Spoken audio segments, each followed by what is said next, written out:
avec nos bureaux en région. Des crocodiles dans leur enclos, des loups derrière une vitre ou encore des girafes à photographier à seulement quelques mètres. Dans les 300 zoos de France, des milliers d'animaux sauvages. Mais est-ce vraiment leur place?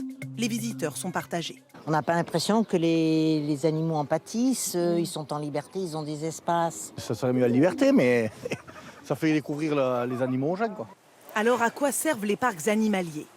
Dans la réserve africaine de Sijan, dans l'Aude, plus de 3800 animaux, dont certaines espèces menacées, comme ces 8 rhinocéros blancs. Dans la nature, ils sont en voie d'extinction, notamment à cause du braconnage. Selon cette vétérinaire, organiser leur reproduction dans des parcs de ce type est le meilleur moyen de les sauver. Ici, ils sont soignés, il n'y a pas de risque de braconnage, de danger par rapport à des problèmes d'habitat qui pourraient être détruits. Mais y a-t-il des limites à cette vie en captivité? Oui, pour certains défenseurs de la cause animale, la vie dans un zoo est par principe néfaste pour toute espèce sauvage. Le milieu captif n'est pas du tout adapté aux besoins physiologiques, physiques et biologiques des animaux. Donc par exemple, vous avez des cas, quand vous allez en zoo, vous avez ce qu'on appelle les stéréotypies. Donc c'est des mouvements répétitifs qui n'ont aucun sens pour l'animal. Pour preuve, son association publie cette vidéo. On y voit un loup à crinière filmé dans un zoo alsacien.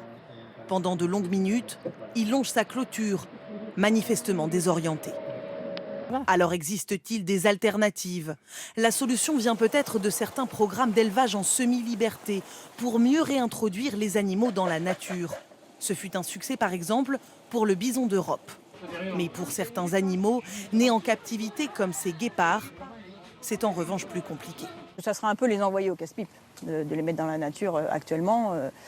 On n'arrive déjà pas à sauver ceux qui y sont, donc on ne va pas en remettre en plus. Le ministre de la Transition écologique a annoncé la création d'un groupe de travail sur le sort de ces animaux sauvages en captivité. Et on parlera notamment de cette préservation des espèces menacées avec l'invité de 20h30 demain. Ça sera avec nous, Nicolas Hulot.